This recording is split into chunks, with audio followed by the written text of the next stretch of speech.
पिछले 10 वर्षों में भारत ने राष्ट्रहित में ऐसे अनेक कार्यों को पूरा होते हुए देखा है जिनका इंतजार देश के लोगों को दशकों से था। राम मंदिर के निर्माण की आकांक्षा सदियों से थी, आज ये सोच हो चुका है।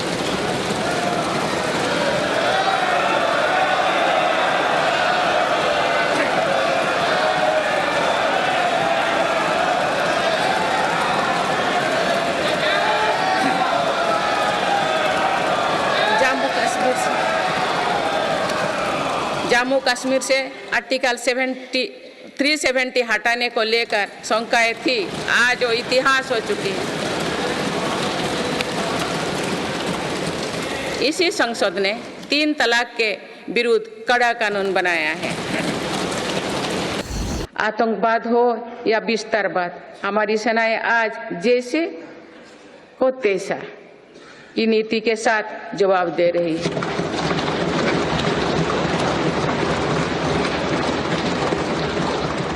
आंतरिक शांति के लिए मेरी सरकार के प्रयासों के सार्थक परिणाम हमारे सामने है। जम्मू कश्मीर में आज सुरक्षा का वातावरण है। आज वहां हड़ताल का सन्नाटा नहीं, भीड़ भरे बाजार की चहल पहल है। नॉर्थ ईस्ट में अलगाववाद की घटना में भारी कमी आई है। अनेक संगठनों ने स्थायी शांति के तरफ कदम बढ़ाए हैं। नक्सलवाद से प्रभावित क्षेत्र घटे हैं और नक्सली हिंसा में भी भारी गिरावट हुई है। मेरी सरकार भारत को दुनिया की एक बड़ी स्पेस पावर बनाने में जुटे हैं। ये मानव जीवन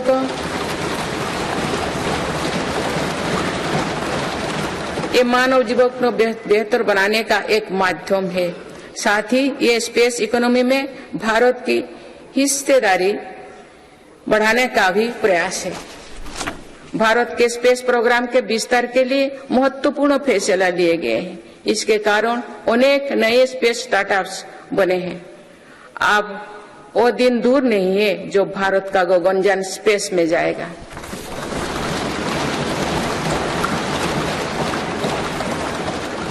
मेक इन इंडिया और आत्मनिर्भर भारत अभियान हमारी ताकत बन चुकी है। भारत आज दुनिया का दूसरा सबसे बड़ा मोबाइल फोन निर्माता है। पिछले एक दशक के दौरान मोबाइल फोन मैन्युफैक्चरिंग में 5 गुना बढ़ोतरी हुई है। कुछ साल पहले भारत खिलौना आयात करता था, आज मेड इन इंडिया खिलौने निर्यात कर रहा है। भारत का डिफेंस प्रोडक्शन 1 लाख करोड़ रुपए के पार पहुंच चुका है। आज हर भारतीय देश में बने एयरक्राफ्ट कैरियर INS विक्रांत को देखकर गर्व से भरा हुआ है। लड़ाकू विमान तेजस अब हमारी वायुसेना की ताकत बन रहे हैं। C295 ट्रांसपोर्ट एयरक्राफ्ट का निर्माण भारत में होने जा रहा है। आधुनिक एयरक्राफ्ट इंजन भी भारत में बनाया जाएगा। उत्तर प्रदेश और तमिलनाडु में डिफेंस कॉरिडोर का विकास हो रहा है।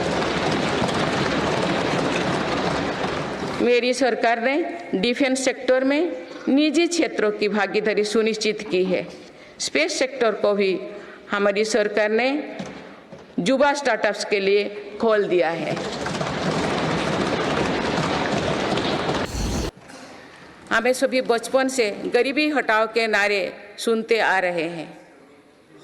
अब हम जीवन में पहली बार बड़े पैमाने पर गरीबी को दूर होने देख रहे हैं। नीति आयोग के अनुसार मेरी सरकार के 1 दशक के कार्यकाल में करीब 25 करोड़ देशवासी गरीबी से बाहर निकले हैं।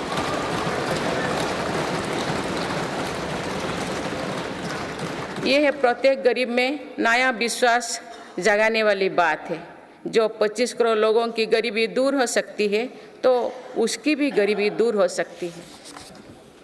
आज अर्थव्यवस्था के विभिन्न आयामों को देखें तो ये विश्वास बढ़ता है कि भारत सही दिशा में तथा सही निर्णय लेते हुए आगे बढ़ रही है। बीते 10 वर्षों में हमने भारत को फ्रेजाइल 5 से निकलकर टॉप 5 इकोनॉमीज में शामिल होते देखा। माननीय सदस्यगण, बीते वर्ष में विश्व ने 2 बड़े युद्ध देखे और कोरोना जैसे वैश्विक महामारी का सामना किया। ऐसे वैश्विक संकटों के बावजूद मेरी सरकार ने देश में महंगाई को काबू में रखा, सामान्य भारतीयों का बोझ नहीं बढ़ने दिया।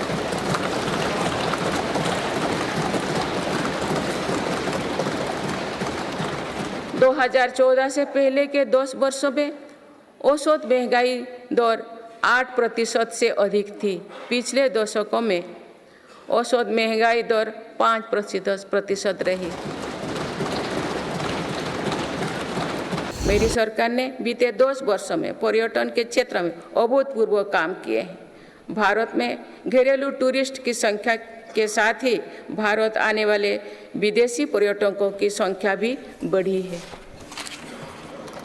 पर्यटन के क्षेत्र में जो वृद्धि हो रही है, इसका कारण भारत की बढ़ती साख है।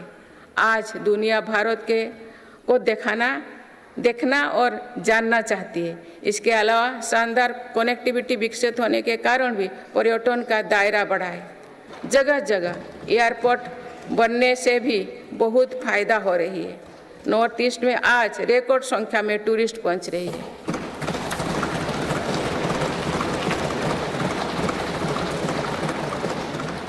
अंडमान निकोबार और लक्षद्वीप को लेकर उत्साह चरम पर है। मेरी सरकार ने देश भर में तीर्थ और ऐतिहासिक स्थलों के विकास पर बल दिया है।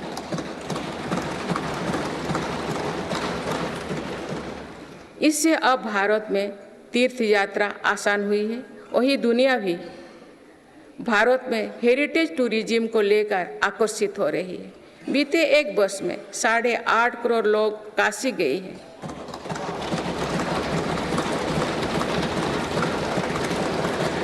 पाँच करोड़ से अधिक लोगों ने महाकाल के दर्शन किए हैं।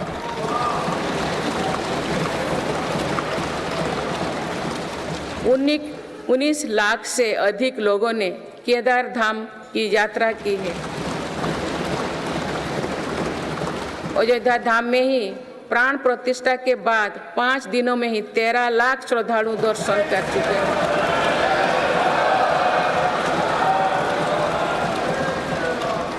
पूर्व पश्चिम उत्तर दक्षिण भारत के हर हिस्से में तीर्थ स्थलों पर सुविधाओं का अभूतपूर्व विस्तार हो रहा है। बीते 3 वर्षों से पूरी दुनिया में उथल पुथल मची हुई है। दुनिया के अलग अलग हिस्सों में दरार पड़ गए हैं। इस कठिन दौर में मेरी सरकार ने भारत को विश्व मित्रों के रूप में स्थापित किया है।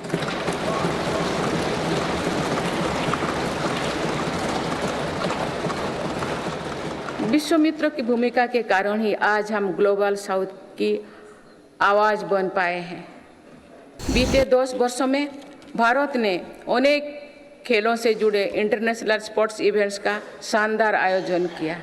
देश के युवाओं में कर्तव्यबोध और सेवा भाव का विस्तार करने के लिए मेरा युवा भारत संगठन बनाया गया है। अभी तक इस संगठन से लगभग 1 करोड़ युवा जुड़ चुके हैं।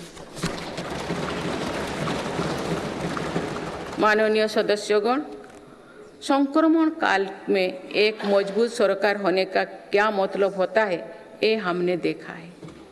बीते 3 वर्षों से पूरी दुनिया में उथल पुथल मची हुई है। दुनिया के अलग अलग हिस्सों में दरार पड़ गए हैं। इस कठिन दौर में मेरी सरकार ने भारत को विश्व मित्रों के रूप में स्थापित किया है।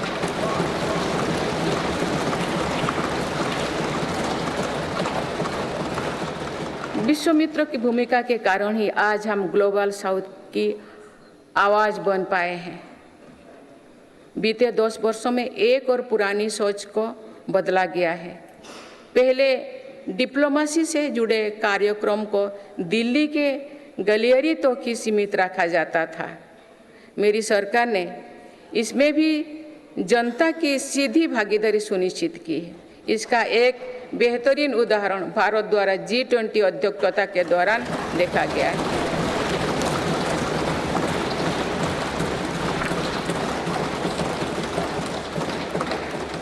भारत ने G20 को जिस प्रकार जनता से जोड़ा, वैसा पहले कभी नहीं था। देश भर में हुए कार्यक्रम के जरिए भारत के वास्तविक सामर्थ्य से दुनिया का परिचय हुआ।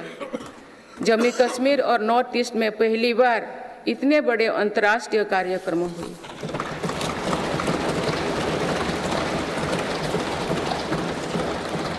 पूरी दुनिया ने भारत में हुए ऐतिहासिक G20 सम्मेलन की प्रशंसा की। ऐसे बंटे हुए माहौलों में भी एक मत से दिल्ली घोषणा पत्र जारी होना ऐतिहासिक है।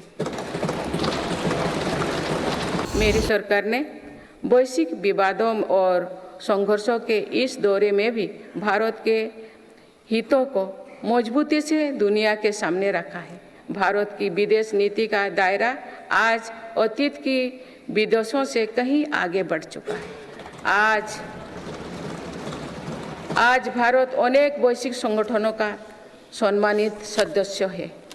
आज आतंकवाद के खिलाफ भारत दुनिया के एक प्रमुख आवाज है।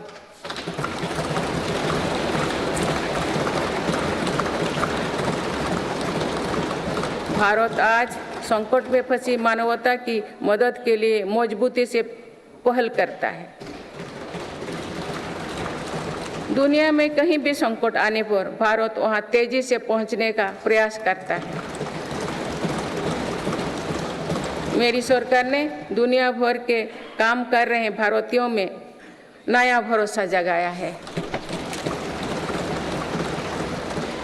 ऑपरेशनल गंगा, ऑपरेशनल कावेरी और वंदे भारत जैसे अभियान चलाकर जहां जहां संकट आया वहां से हर भारतीयों को हम तेजी से सुरक्षित वापस लेकर आए।